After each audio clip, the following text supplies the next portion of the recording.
میری اس میں جو گزارش ہے وہ یہ ہے کہ علماء اگر یہ کہتے ہیں، ظاہر ہے کہ نہیں کہتے، علماء اگر یہ کہتے ہیں کہ تراویح کی نماز جو ہے وہ ایسی نماز ہے کہ جو تہجد کو پر جس کو ترجیح دینی چاہیے، تو پھر تو ان کی بات کو غلط کہنا چاہیے۔ لیکن اگر علماء اس پر اصرار نہیں کرتے، وہ حنفی علماء ہوں یا باقی علماء ہوں، اور وہ جو اس کو تہجد کی نماز کا نعم البدل مانتے ہیں یا اس کو متبادل کی جگہ پر پڑھتے ہیں یا اسی نماز کو اس جگہ پر رکھ کر پڑھتے ہیں جیسے وتر کی نماز ہے،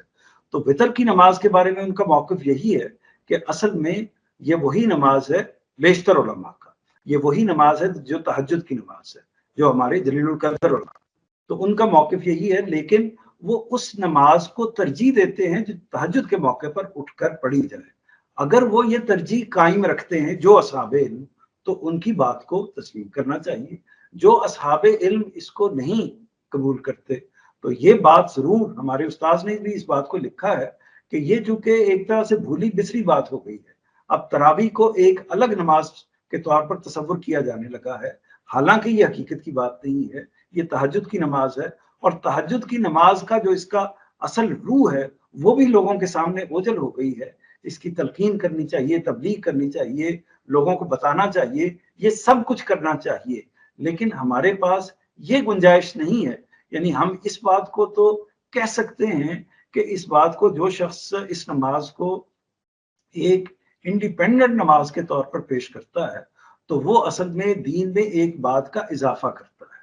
اس بات کو اگر انڈیپینڈنٹ نماز کے طور پر پیش کرتا ہے۔ لیکن اگر کوئی شخص اس کو تہجد کی نماز کہتا ہے اور اسی روح کو لیتے ہوئے اس کو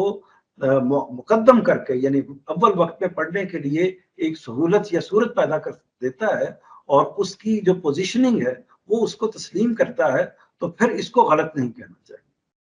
لیکن بہرحال یہ اس میں دو رائیں ہو سکتی ہیں۔ آپ یہ کہہ سکتے ہیں کہ یہ آپ کے خیال میں یہ رواج اس طریقے سے دے دیا گیا ہے اور اس پر دوام اور استحکام اس طریقے سے ہو گیا ہے، اور اس کے مقابلے میں دوسری بات کا اہتمام نہیں ہوتا، تو اس لیے اس نے عملاً ایک بدعت کی شکل اختیار کر لی ہے۔ یہ آپ اگر رائے رکھنا چاہتے ہیں تو اس میں بھی ایک عقلی دلیل ہے، وزن ہے۔